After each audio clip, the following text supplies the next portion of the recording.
modern technology. So thanks for being patient with us as you look at us all staring at the cameras going, So I'm Chris Wachowski. Welcome to a special edition of the Emerging Civil War podcast. We are broadcasting live on Facebook tonight. Thanks for being with us. We're going to have what I hope to be a pretty cool discussion, talking a little bit about some of the trends in the field regarding podcasting. We're going to welcome your comments. You can kind of type them in there, and our great friend and social media manager, Darren Rawlings, will keep track of that and pass those along. Let me introduce our guests in alphabetical order. Jim Hessler joining us from Gettysburg. He is co-host of the Battle of Gettysburg podcast. He's a licensed battlefield guide at Gettysburg National Military Park. Jim, good evening. Good evening, Chris. Thanks for having me. Delighted to have you with it. And of course, for folks who don't know, and I don't know why you wouldn't, but he's also the authoritative biographer of Dan Sickles. I was hoping we would talk about that tonight. Kevin Levin joining us from his den of music and history outside Boston. Kevin is the author of Civil War Memory, a must-read Substack if you want to understand how history and memory clash in today's world with Civil War history. Kevin, thanks for being with us. Thanks, Chris. Great to be with you. We are really delighted to have you with us. Now, have you ever had your room described as the den of music and history? This is a first. Okay, well, there you go. I have to say. I'm glad I could provide that service for you tonight. Darren Rawlings coming to us from the future. He is in the UK tonight. He is the host of the American Civil War and UK History podcast, and he is our social media manager here at Emerging Civil War. Coming to us from England. Daz, how are you tonight? Yeah, I'm good, thank you. Thank you for inviting me. Cheerio, my friend. I just wanted to say pip, pip, cheerio, something like that, right? So how are things in the future tonight? Well, they're a little bit dark. Okay, yeah, that's right. 'Cause you're five hours ahead of us here on the East Coast. There you go. So Joe Rickey is the host of Homebrew History. He's also a historian with the Battle of Franklin Trust, and he hosts their podcast as well. Joe, how are you tonight?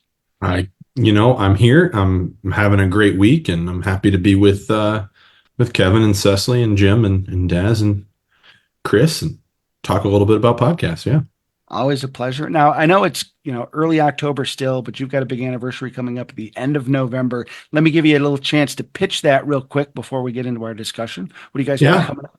It's the 160th anniversary of the Battle of Franklin this year. And, you always have to go out for the zeros and fives. You have to mark those in a big way. And so we'll have programming throughout the entire month. Specialty battlefield tours offered throughout the month, and then opportunities to visit all three of our historic homes and get a chance to see what it was like on November the 29th and 30th of 1864, and how the impact of those events is still seen. Its tendrils are still seen today through the Civil War and into our everyday lives. So there's my pitch and my elevator pitch right there.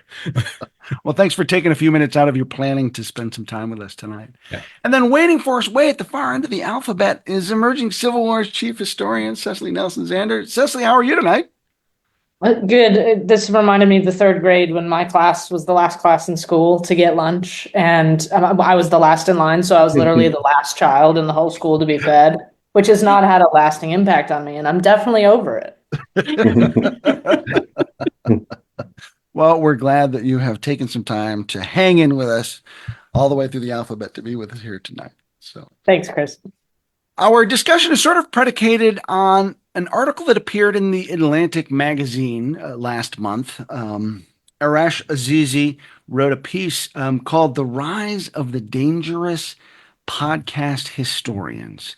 And in the particular article, he was talking about an appearance that a historian named Daryl Cooper made in September 7th on Tucker Carlson's show.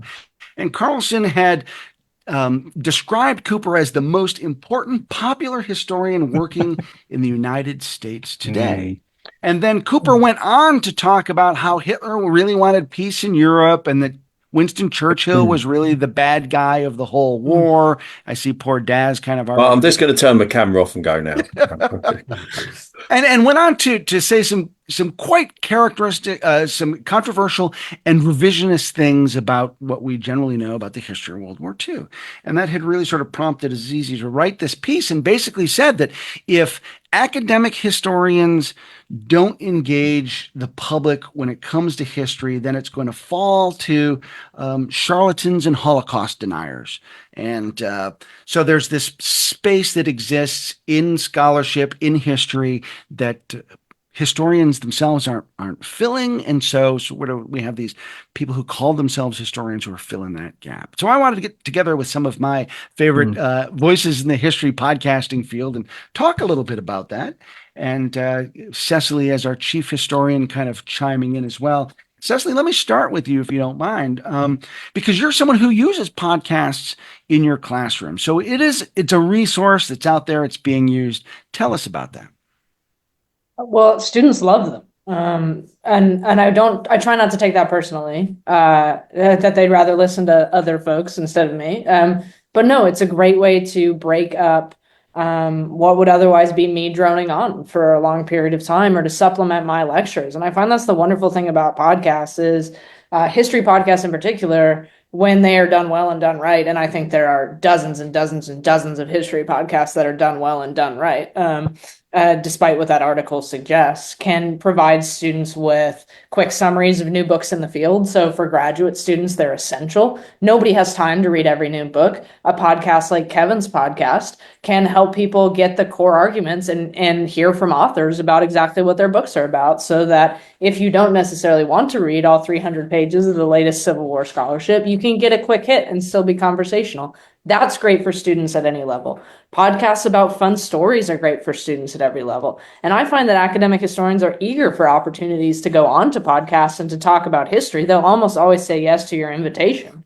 It just, apparently they're not getting invited onto the big episodes with the heavy hitters. But I'll even say the historian Elliot West, who was a finalist for the Pulitzer Prize this year for his wonderful new history of the Western North American continent, went on the Joe Rogan show. So it seems to me that there's a little bit of discord here in terms of what that Atlantic article is saying and what historians are actually doing. I think professional kind of historians, regardless of academic, public, kind of wherever you want to classify yourself, love podcasts as a medium. And I can tell you that students love them as an assignment because it really engages them in a way. And students love audio content. The number of my students who listen to audiobooks versus reading books is higher than ever. And so I think we really need to capitalize on this medium. And the folks sitting in this room are all podcasts I would assign, and all podcasts I listen to regularly as a professional academic historian, to whatever extent that remains true. So I guess that's what I would chime in with. Very good. I Let's would take a love moment that. to introduce Sorry. Mo, who's right there with you, by the way. Mo, Can I add something? Cecily's Sorry. sidekick. There we go. So Daz, go ahead. Yeah, so I'd like to bring up something, and obviously that's great that you're using that tool now for the younger generation, because they're in that technology world now, and so reaching them different ways. They're not necessarily going to pick up a book now, they'd probably rather listen to a podcast. But I think obviously that horrible thing that happened in 2020 is what sort of started that craze in a way. I know podcasts were around before that, but COVID really did, ramp it up a little bit, I would say, but people do take in information differently these days. And yeah, people still love books, still read books, but, younger people like to take in this information different ways. And I mean, you can listen to a podcast while you're walking, fishing, or whatever you're doing. You can listen to a podcast, which is you can't do while you're reading a book. Yeah. One of the, I think, the positive things that did come out of COVID was the fact that there's just been this explosion of digital media that has made more history available to more people in more different ways.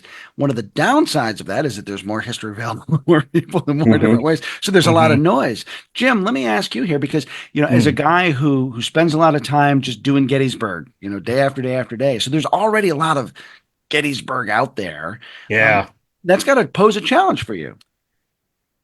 Well, yeah, it sure does. And thanks for phrasing Gettysburg that way, day after day after day. But I think you're right. It does pose a challenge, Chris. I mean, there's so much Gettysburg specific content. I always liken us to being the equivalent of the Super Bowl of the Civil War. And this is where everybody kind of goes, from that perspective. So it's a challenge. You've got to do something different or unique to stand out in the crowd. And of course, in this medium, that can be a danger, right? Because sometimes people might be extra flamboyant, extra what they feel they need to be entertaining to kind of get the message across. And of course, look, as we've said, and I agree, this is a great medium. Obviously, if I did not believe in it, I would not be podcasting. But I do, as a book lover, and I see many of us have our fine libraries sitting behind us tonight, I do kind of have sort of this love-hate relationship with this trend, because I think the Atlantic article used the term learning shortcuts. And there certainly is some level of that going on right now. And I think just using Gettysburg as one topic, it's such a big battle. It's such a complex battle, whether you're doing the military aspects or the history aspects of, or the memory aspects of it. You can really start to take shortcuts, which can lead to either well-intentioned mistakes or sometimes some not so well-intentioned mistakes, which I know some of us on the call here have some experience dealing with as well. And it's and Joe, I'll swing over here to you in a second to see you with your hand up. But it seems to me like, with Gettysburg in particular, there's really room for a lot of people to be like, oh, I read a book. I'm an expert on Gettysburg. Let me set up my podcast up and talk about it. Whereas, like, you've been through the guide test, so there's certainly a level of expertise there that is above and beyond someone who can just set up the equipment. Yeah, I mean, the work effort, obviously, that goes into writing, say, a 400-page book versus grabbing your device, walking out on the battlefield and standing in front of a couple monuments for 3 minutes and telling some glib stories and anecdotes, very often anecdotes that you might have read in that 400-page book, but you're now going to kind of distill it. I mean, Gettysburg, because of the size and the available material, certainly lends to that, maybe more so than other battles. Yeah. Joe, you had your hand up a second ago. You wanted to add something. Yeah, I mean, my understanding of our field, let's be honest, is that anyone can do this. Some people are just silly enough to go to school and get degrees in it and pay lots of money and then owe that money back. Some of us are just crazy enough. But the thing that, and I was making this comparison because I was talking through how am I going to talk about this with my co-host, Bo Trissler from Homebrew History. And he said, we came to this point where he said, at some point we're having the same argument about podcasts that academics have about writing books. You could sit down and you could read Kevin Hemel's 3-volume or soon to be 3-volume history biography of George Patton in the Second World War and learn about his life, his military understanding, the world that he lived in and how he died. Or you can pick up Killing Patton. You might get something out of it. It might be a fun read. And there's the argument between academic history and dad history. And that's the same thing that's happening in the podcast world, is that there are people who dedicate hours and hours and hours of making sure that, hey, we've got a guest for this week. This is their book. I'm going to go ahead and pick up a copy as fast as I can, try and speed read through it. Right now, just finished speed reading this for an episode of Homebrew that came out last week. I had to hurry up and try and read it so that I could be conversational in our episode, because I can never be the authority on the USS Cowpens from Jinx ship to the Navy's first carrier. And Nathan Canistero is going to love the fact that I just pimped this book out in front of an audience. But it's that thing is where I can't be the authority on everything. So Jim, when you say you show up at Gettysburg, you stand in front of a monument and you record something for a couple minutes. I mean, when I do that, I did it when I came up to ECW. I went to Spotsylvania, I was standing in a couple different spots where I didn't quite have a tempest of iron and lead yet, thanks to Chris, but I was able to stand there and be somewhat conversational when I recorded content for our listeners to talk about what I was seeing, talk about the trip. But at no point was I saying, I know everything about the Battle of Spotsylvania and I can, right? I think there's something but I about think adding the content, but there's having the ability to give the context to the content, if that makes sense.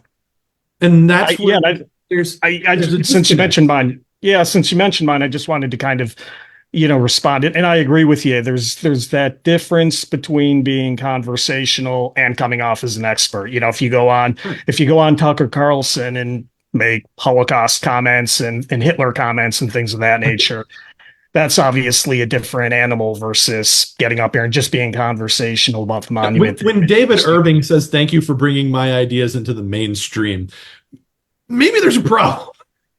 Yeah. Right, right. Kevin, you've been patiently listening here. I have an actual question for you, but I want to give you the chance to respond to what you've heard so far.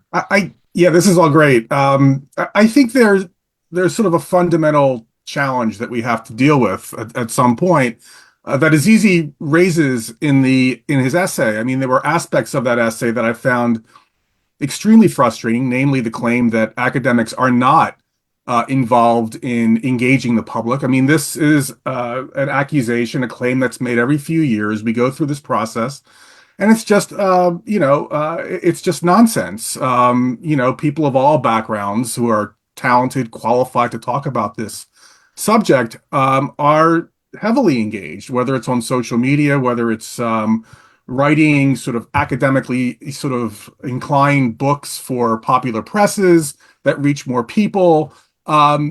They've always been there. Now, of course, I think, and I would argue that more so now than say 10, 15 years ago.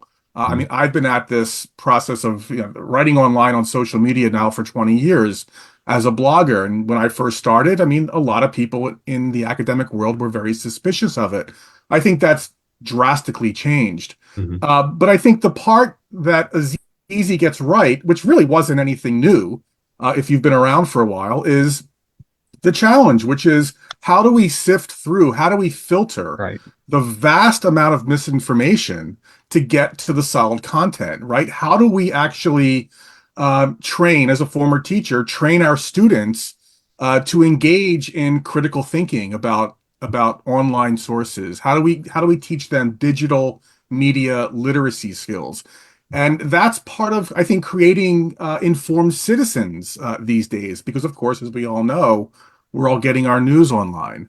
And I don't have any clear answers, easy answers here. But that essentially is the very same challenge that we were dealing with at the very beginning of blogging. And then, of course, now on TikTok, whether it's Twitter or some other micro blogging platform.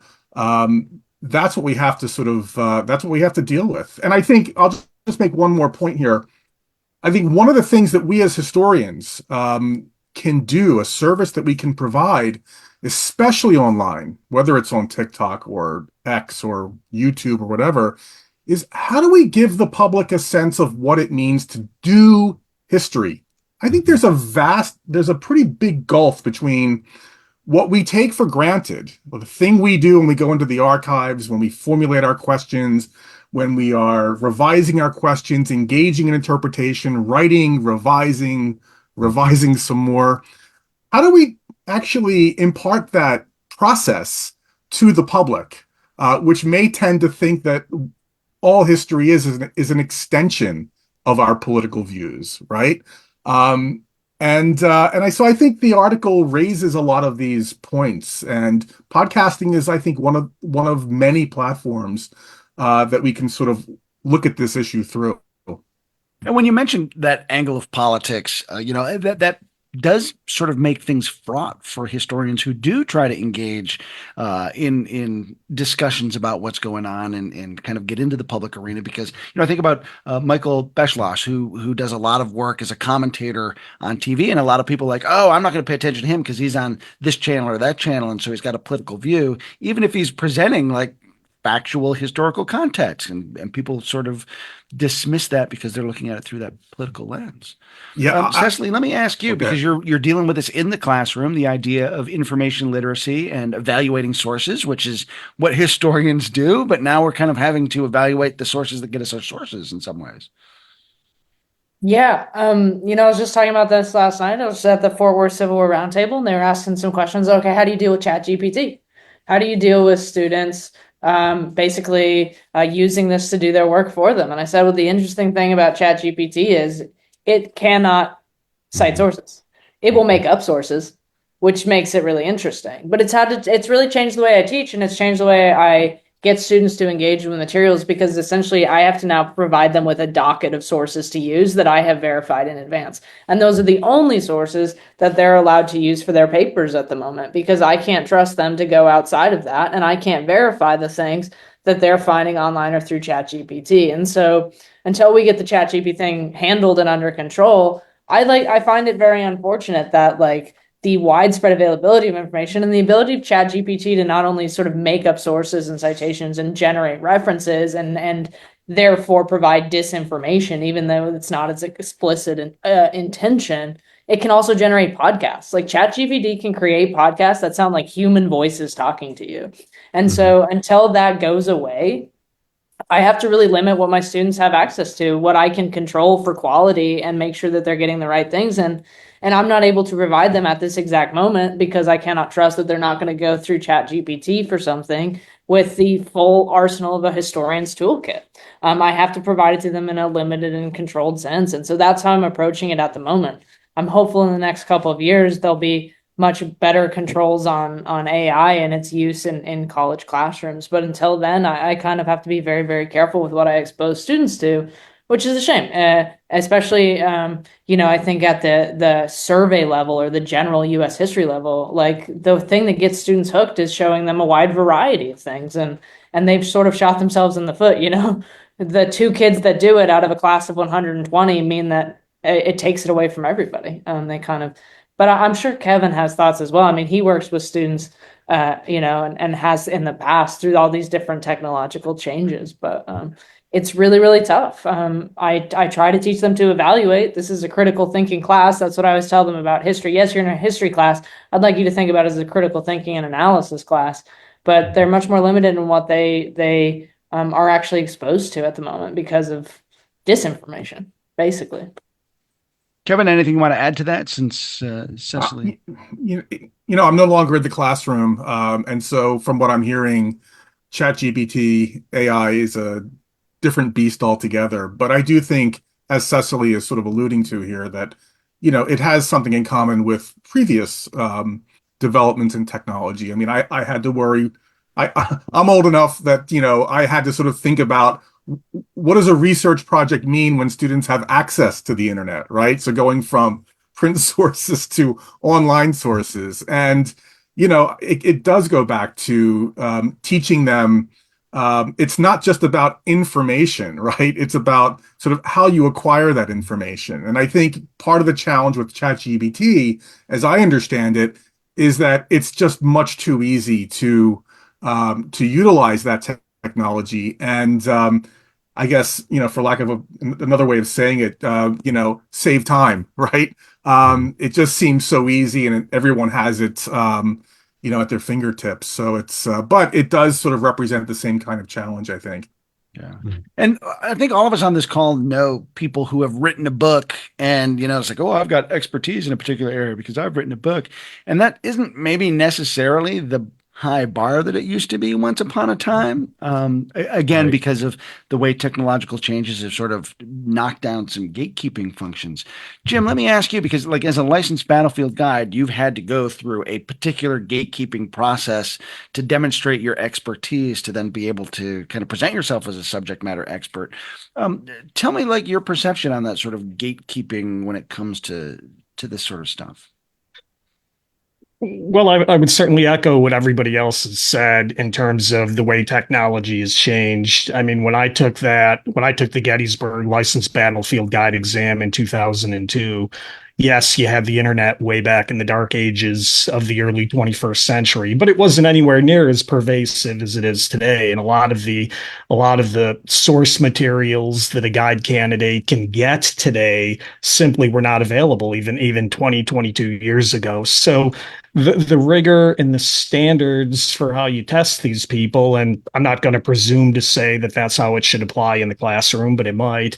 Obviously, the rigors and the standards that we've had to apply or will have to apply with the upcoming exam have had to change as well. The danger is sometimes you can then go down sort of the channel of trivial pursuit and kind of think, well, all of the big picture information is available. So, let's ask people to name their favorite monument that was dedicated in the rain on a Tuesday with a butterfly on it, kind of thing. And sometimes you run the danger of doing that. But there's no doubt that, the availability of technology, you can, and not even technology, but books. We have more map books today than we did 15, 20 years ago. And everybody today seems to say, well, I'm a visual learner. I need maps maps. I don't want to read books anymore. So it's just a lot of changes that, to your point, Chris, have certainly had to change the gatekeeping function of how we test these people.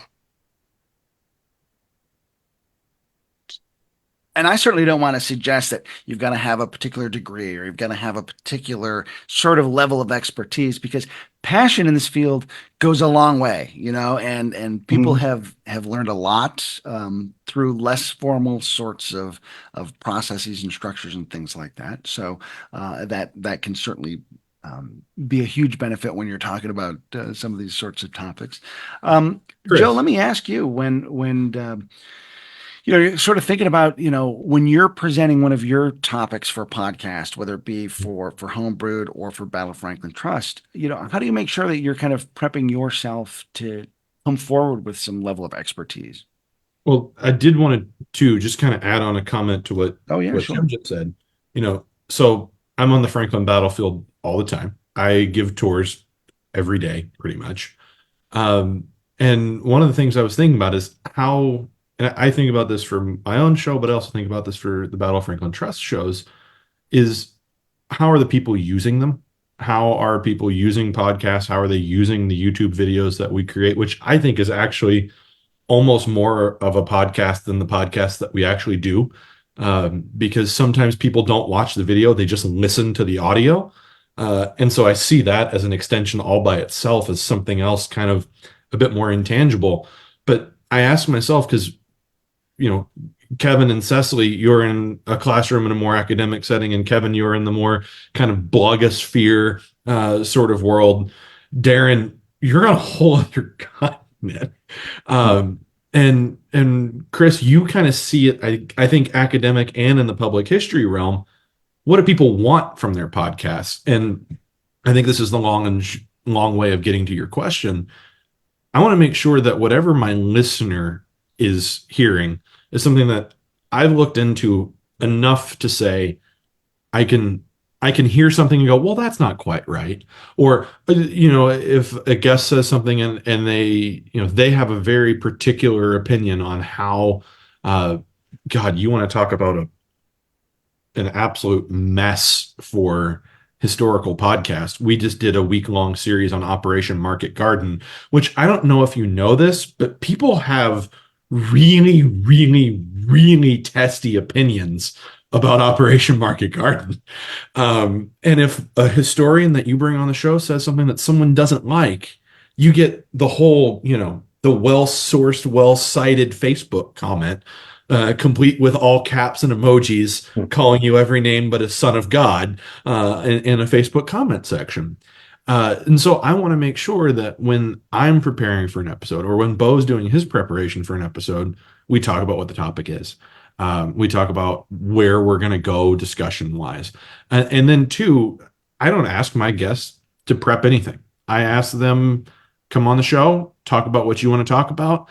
And it's up to us to steer them ultimately the way that we want them to move and to keep the discussion going. But on my side of it, I mean, they're not just for decoration.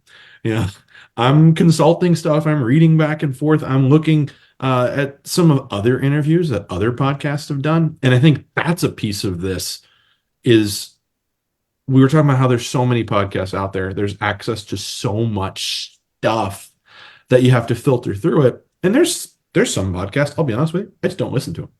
When people say, they're like, oh, wow, this is a great show. Do you ever listen to it? No, not really. Not my cup of tea. Not the thing that interests me. And for a Civil War historian sitting on Emerging Civil War Facebook Live, sometimes it's a Civil War podcast where I just go, I can't do it. I do it from 9 to 5 every day. I cannot do this for another hour. I cannot listen to someone talk about guys wearing blue uniforms and gray uniforms one more time. But you have to, when you are talking on a show where you're getting a historian who's coming to talk about a book that they've written, or a video that they've produced, or a podcast that they host.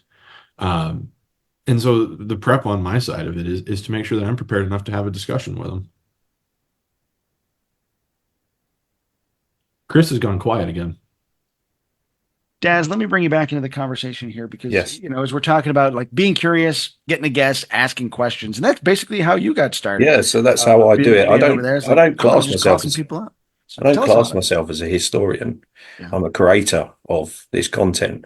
But one thing for sure is I always make sure that the person that's coming on is well established historian, because I don't, and I have had one bad experience at the beginning where I was I was quite naive. I was lucky to have you as the first guest, Chris, and then obviously you introduced me to other people like Caroline Davis and so on and so forth.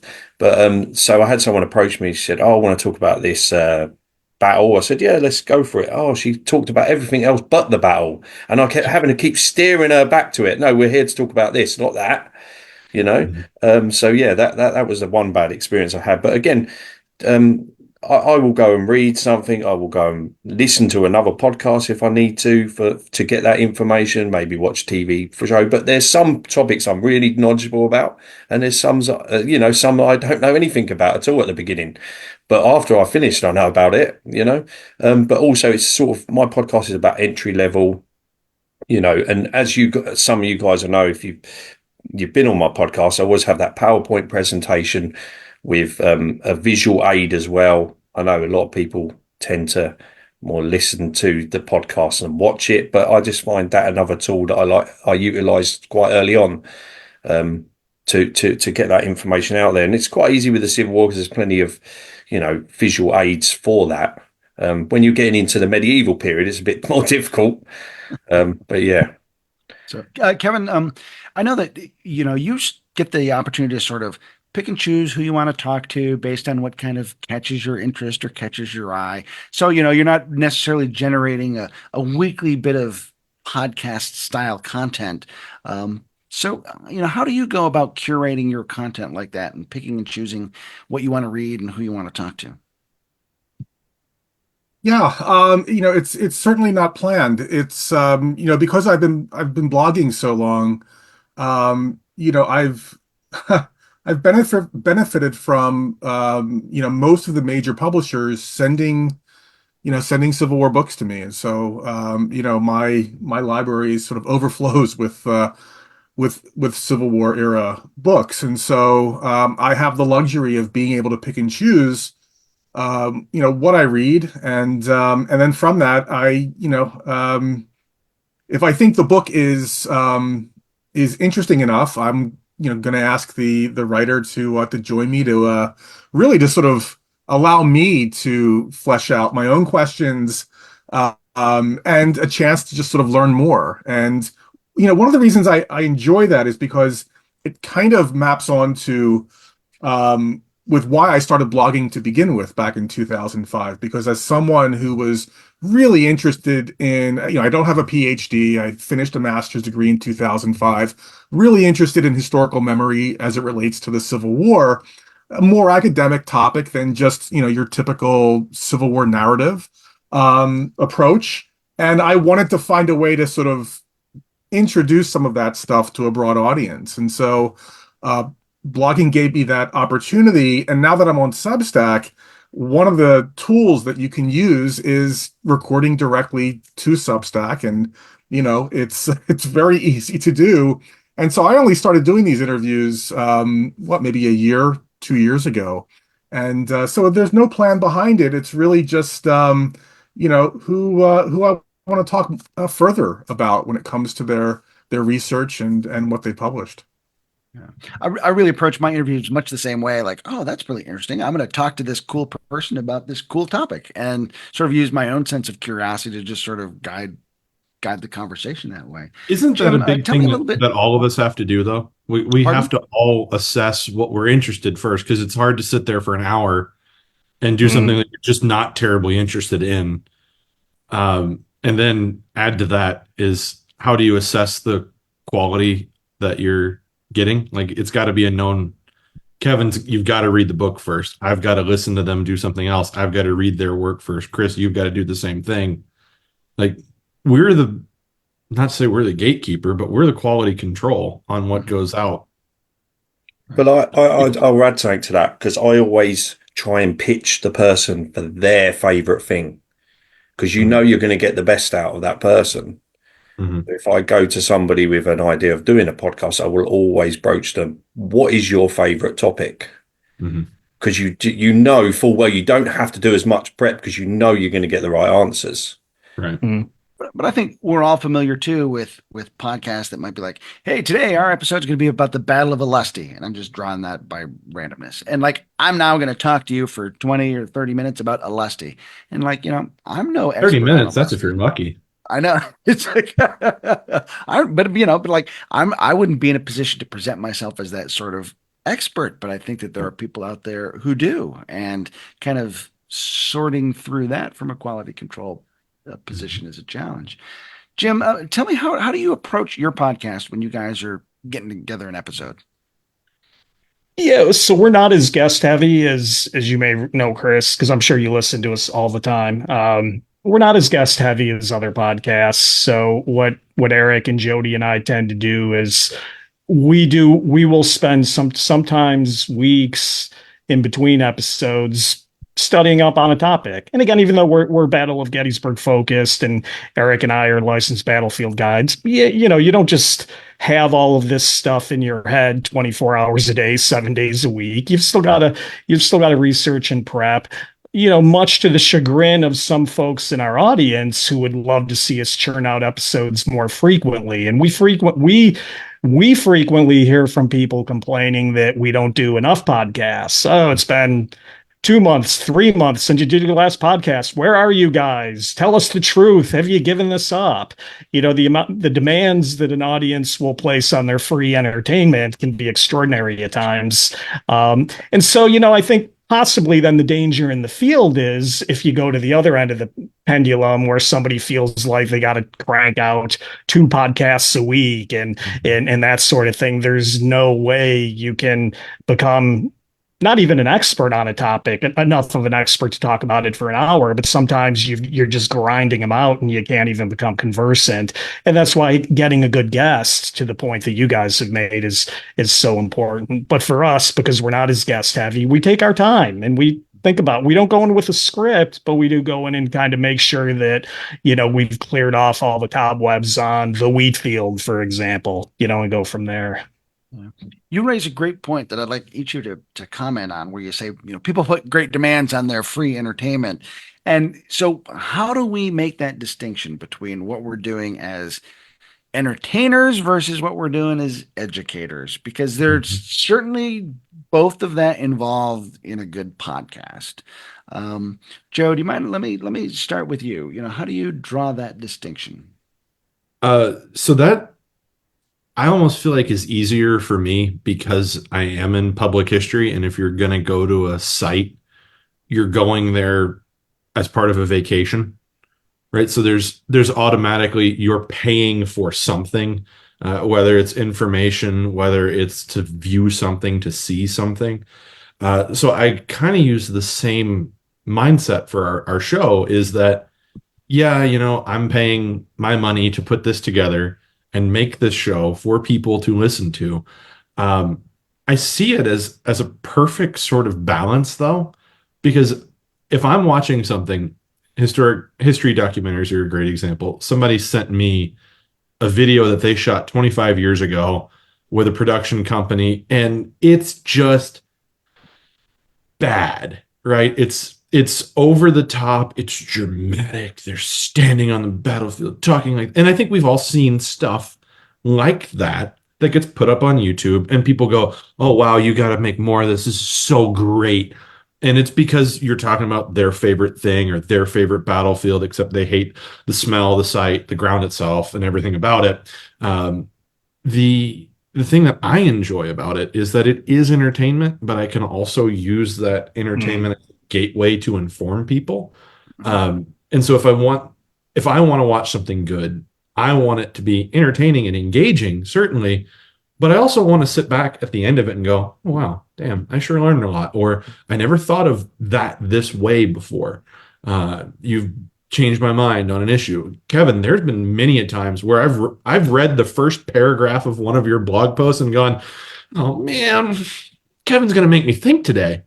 And like by the end of it, you'll see me in the comment section every now and again. Like I can't help but thank you for putting a light on something that I hadn't thought of, or asking a question that is just difficult enough to where I think about it for a week after the fact. Like, damn, Kevin really has me puzzled on this, because it's entertaining, it's engaging, but it also has inspired curiosity, I think. And it's made me go out and buy another book, or listen to another podcast, or read your follow-up blog post, or listen to an episode of Jim's podcast, and try and find more resources to back up whatever you said.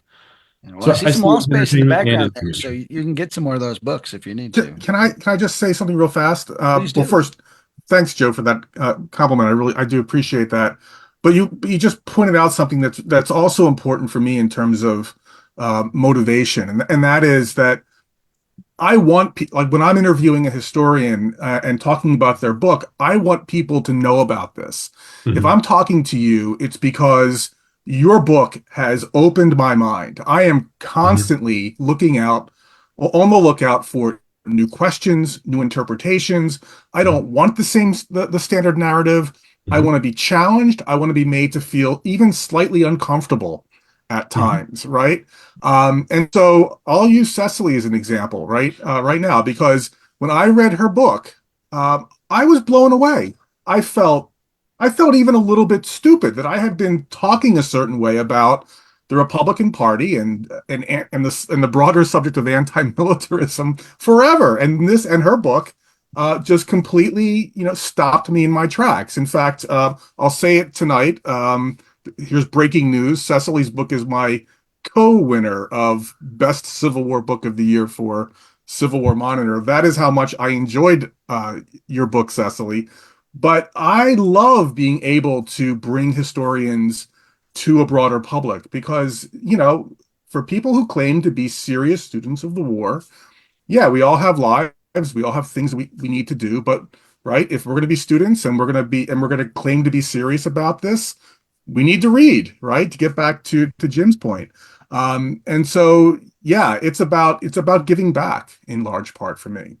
Mhm. Yeah. Jim, let me ask you, because I'm sure you get a lot of that. Like, tell me the same old story one more time. It's Gettysburg. I want to feel my comfort food, versus like trying to provide that Mhm. thought provoking, sort of something new. Sure. I mean, there are obviously new ways to interpret Gettysburg. I've found I'm going to take a topic like Pickett's Charge, which is kind of one of those quote unquote boring topics that everybody thinks they know. And there's, half dozen books on, and people think there's a lot more books on the topic than there actually are. But you take a topic like that, and I would almost hazard to guess, if I were to pose to this audience, for example, what was Robert E. Lee trying to accomplish? We might get 1, 2, 3, 4, 5, 6 different flavors of an answer. And the point being that even with the same old tried and true topics like Gettysburg, there are still openings and different avenues for interpretation on how to interpret some of the different subtopics. And that's great. I mean, that's what keeps it fresh.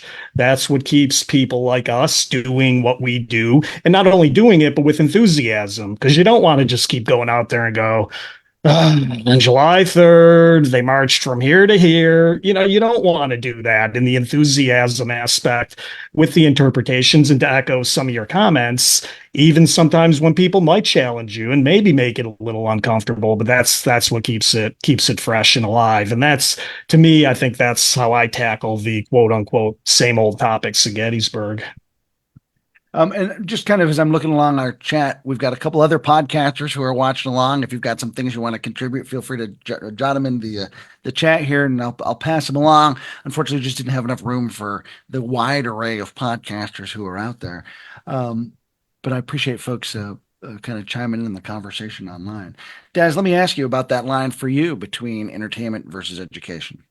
It's always got to be about the education for me. Again, that's one of the reasons why I started it.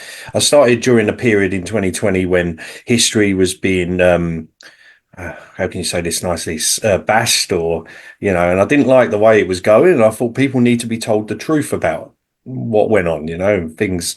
And I think sometimes it does get bashed. It was getting bashed a little bit. And so for me, it was important that the real history is told. And that is why like I said, I'm very selective on who comes on the podcast. I have had a few people that have written historical fiction, but I make it very clear when you come on my podcast, we talk about the history behind it, not the fiction part. We'll plug the book at the end, but we talk about the actual history behind it and the research that you did to get to the point to be able to write a fictional book, So for me, that's important that, it's the education part is so important. And again, like Joe said, I put my own money into this, but it's my love, I'm never going to get bored of this, Right. So you brought up a big word with a capital T. I wanted people to know the truth. Cecily, the truth can be a slippery thing. And, we're always kind of looking to try to get at it. Is there a truth? Is that possible?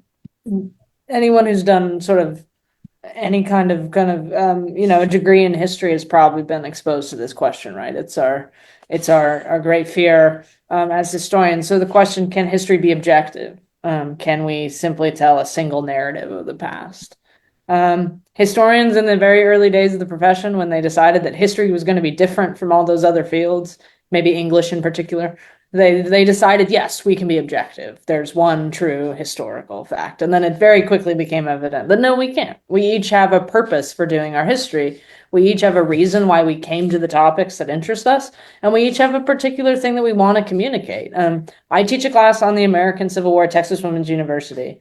My colleagues down the road at the University of North Texas, literally a mile away from me, teach a class in Civil War history, and their syllabus looks nothing like my own. Students are getting great information from all of us. They are getting a great class in Civil War history, but depending on the individual teaching it and their reasons and their interests, students are going to get a very different narrative. And so it's even at the level of classroom teaching. There's no one singular narrative. There's no curriculum in Civil War history. There are things that interest each of us, and there are topics that kind of spark our enthusiasm, and there are topics that are of no interest whatsoever to us. And so, for instance, at Emerging Civil War, we've had this back and forth. Some people love when we publish military history topics. Some people say enough blood and guts. But there's room for everyone in the conversation. And so that's the thing, is that I don't think we need to burden ourselves with thinking there's one story about the Civil War we have to tell. That's what makes all of our podcasts so great. Any of us who is willing to do the work to try and represent the past as the people who experienced it and lived through it did to a modern day audience is doing a service to an audience that is eager for this content. And so as long as people are doing the work, like the people on this call are describing, there's no question it takes 2 to 3 months to put together a really good podcast. It's like writing a really good essay. We can't expect people to churn these things out week to week. What that should tell you as an audience member is that these people are doing the work. These are serious historians. And even if they don't have the shiny academic credentials to back it up, they're doing the work and they're going through the process. And that's what makes it really good history.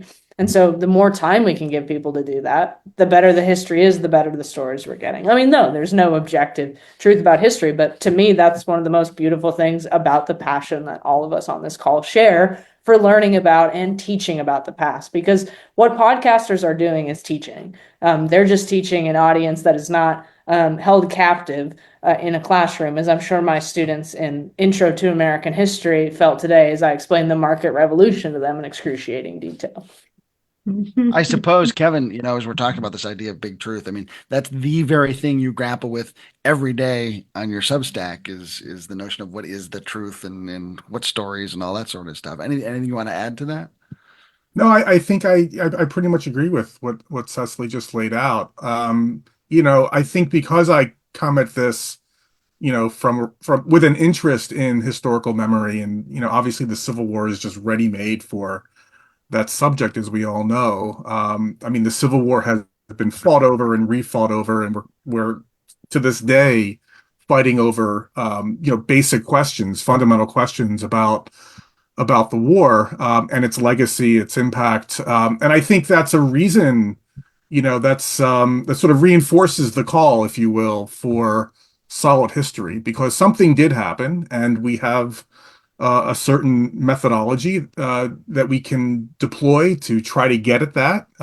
We'll never do so with complete certainty. There's always multiple perspectives, as there should be, but we're constantly sort of learning more. And so I think podcasting and, the broader online social media world is part of that larger process, with all the landmines, of course, that we've talked about this evening.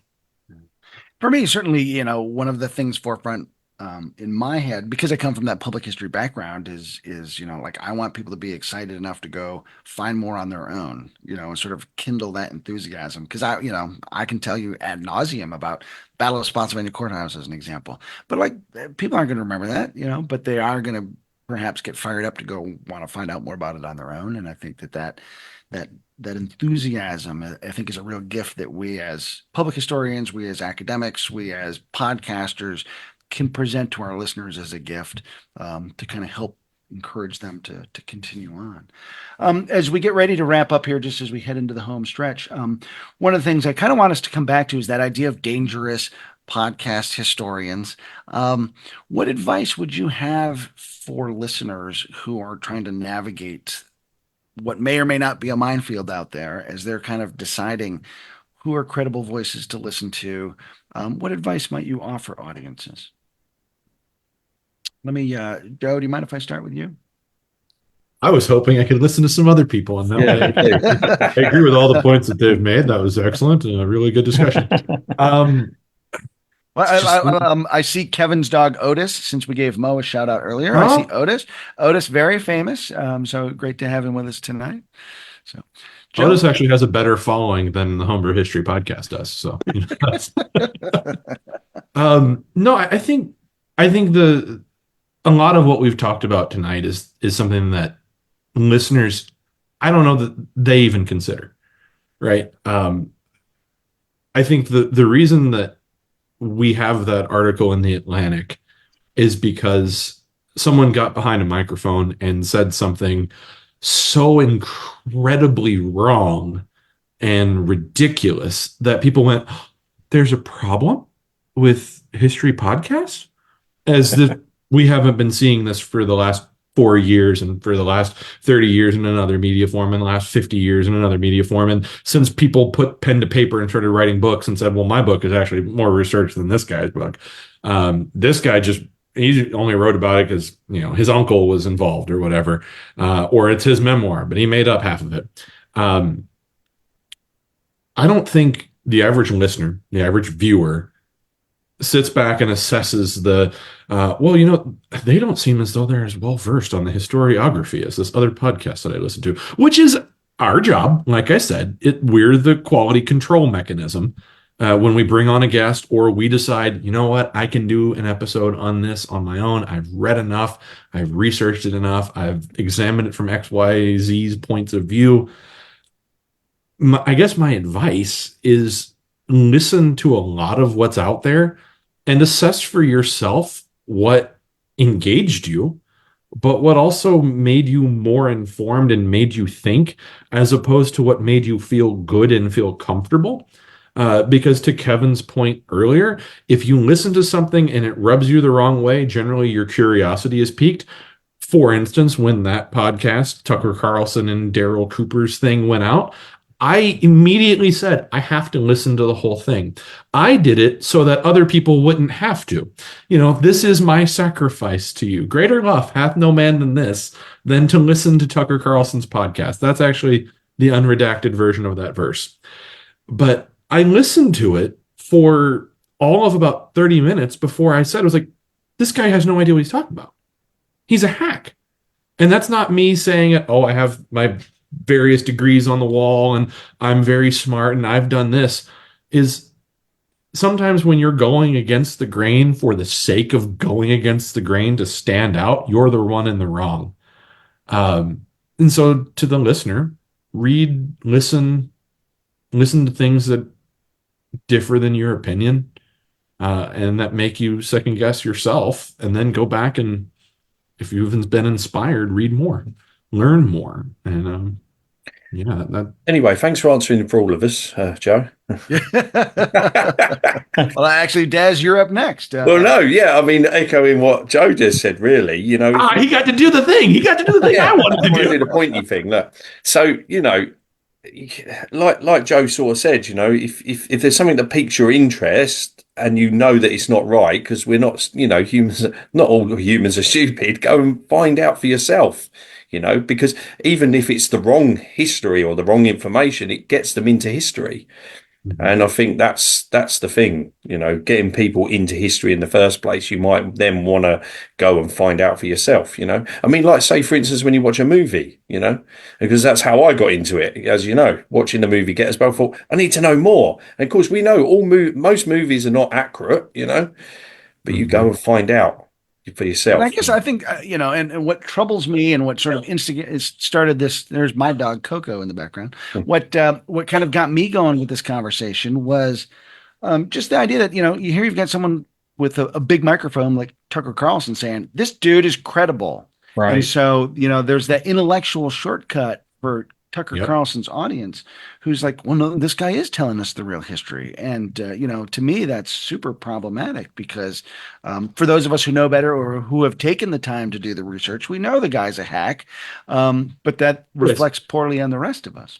Chris, who is this guy anyway? I've never heard of his podcast. I want to throw one more thing onto that. The timing on that article and the timing on that podcast couldn't have been more perfect for me. We just did an episode on Winston Churchill with a new biographer, Peter Caddick Adams. And the comments prior to that episode being released and becoming renowned, this is great. Thanks so much. Peter's a fantastic guest. The day after that Tucker Carlson podcast went out there, Winston Churchill is a war criminal. Winston Churchill plunged Europe into the Second World War. And it is amazing at how people hear something and go, oh, I didn't think about that. And they take a thing that they know is wrong 24 hours earlier and justify it the next day. That is the cautionary note of listening to things that we disagree with, is falling victim to going, oh, well, clearly they must know something that I don't. Thoughts? Kevin, thoughts, advice you'd want to give to people?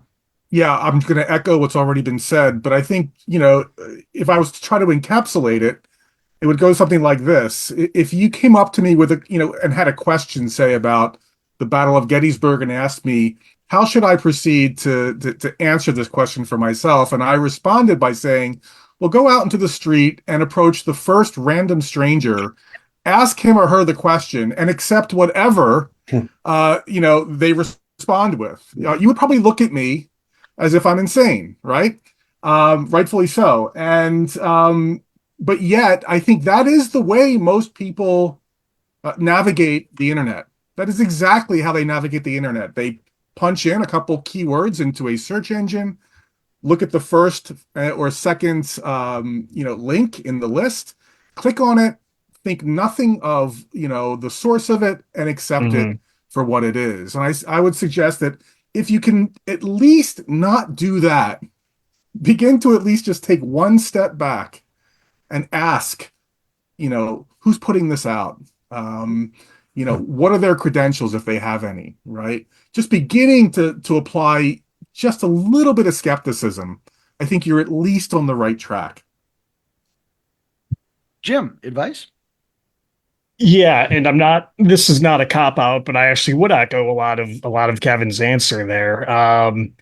This is supposed to be the digital generation. Oh, we don't have time for books. We want all our content digitally and that sort of thing.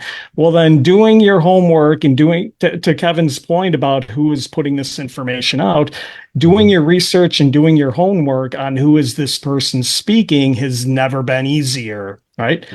Google can be your friend. If I'm listening to something about Winston Churchill and a guy comes on and I want to know if this guy is an expert on Winston Churchill, I should be able to Google that person and find out, have they written a book or have they done whatever that I think might make them credible in the field. I can't reach Tucker Carlson's audience with this message, but I can reach everybody who is listening to my voice tonight and at least challenge you, the great followers of the emerging Civil War, to do your homework. Obviously, Civil War podcasts, you may know who a lot of the players are, but when you branch out into these other fields, and it doesn't have to be history, it can be politics or whatever, do your homework. And that's been easy. It's never been easier than it is today. And you really don't have any excuse for not doing it. Hell, you can Google and do your research while you're listening to the guy. And if you don't like it, then you can turn it off, but it's never been easier. And I guess that would be my message. To me, it's a little frustrating in that we've got the whole wealth of human history on our phones, in our pockets. Mhm. And then, I have students who will look at me with a blank stare, and it's like, look it up, like right there in your hand. The answer is in your hand. Take 10 seconds and look it up. And it's not just a few of my students, not students in general. It's like all of us. Like we have to train ourselves to have that intellectual curiosity to do that. So, Cecily, let me give you the last word as our chief historian and holder of Mo. Any advice that you would pass along since you're a user of podcasts? Yeah, I'm gonna really take Joe's line here. It's yeah, 100%. I mean, what these folks have told you, and they're the ones creating the content, so they know. I mean, I think listeners are smart, and people who seek out history podcasts are seeking them out because they know that they have been checked and they're credible. Tucker Carlson's podcast, I assume, is not generally a history podcast, so it should probably also not surprise us that he didn't do his due diligence and find the best possible historian. But I think I would want to give our audience confidence. If you're listening to a podcast that sells itself as a history podcast, and it sounds to you like the people and the guests on the podcast have done their due diligence, then you're probably correct. If it starts to sound like it has a severe political slant, or it's leaning very, very far away from objectivity by grinding an axe or trying to make a point, to what Joe said also, yes, historians argue. We do so in our footnotes. If people are doing that mudslinging on a podcast, that's probably also something to consider. Just use your common sense and due diligence. I think we're a collegial community. We're a kind community. And I think what podcasters are trying to do is build up a community that sometimes gets torn down or lost in petty fights. And so listen to people, listen to who they're talking about, listen to the other historians they're citing.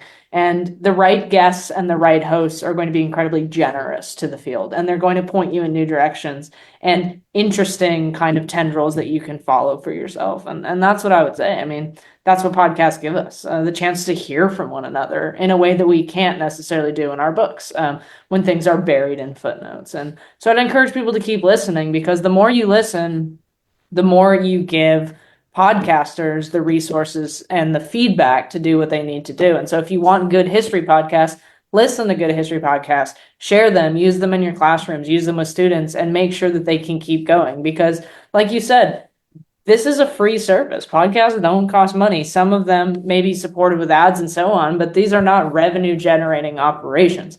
There's something we do out of love for the thing that we study. And so support the creators that are making the content that you like to hear so that they rise higher in the ranks. So that when people log on to Apple or Spotify, they see Jim's podcast and Joe's podcast and they click on them because so many people are listening. So if you know it's good history and you know what you're listening to is really quality history, listen, elevate it, advertise it. And I think that's really important too, that we have the power as a listening community, as a community of history lovers, to push the really good content that we love to the top of kind of these charts and make sure that everyone is able to click and hear the high quality of historical research and conversation that's going on in the podcasting world. That would change people's minds, I think. And there are so many different styles and conversations and tones. A lot of cool Civil War podcasts out there, and everyone's got its own little flavor, its own little approach. And so find the ones that you like that match up with you do. And if you're upset that Jim's been 2 months doing his last episode of his podcast, there are other podcasts that can kind of fill in the gap. It's not a zero-sum sort of game. No. Just wait for our next episode. That's what you want to do, Chris. Keep them in suspense. That's Exactly. the point. Yeah. So anybody have any final thoughts that they'd like to share before we wrap things up? Okay. This has been a great discussion, and I really appreciate just the time that you guys have taken to share your thoughts and hopefully share your conversations as people listen in to the content you're creating and follow along. Read the books of the people that you guys interview and chat with. That's another way we can support good history. And rising tide lifts all boats. I think that's a way to help us all out.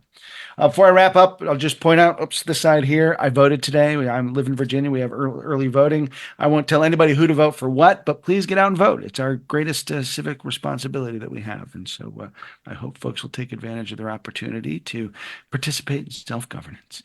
Daz, Kevin, Jim, Cecily, Joe, thank you so much for being with us tonight. Thanks for having us. A lot of fun. I'm Chris Mikowski for the Emerging Civil War podcast. We'll see you online and on the battlefield.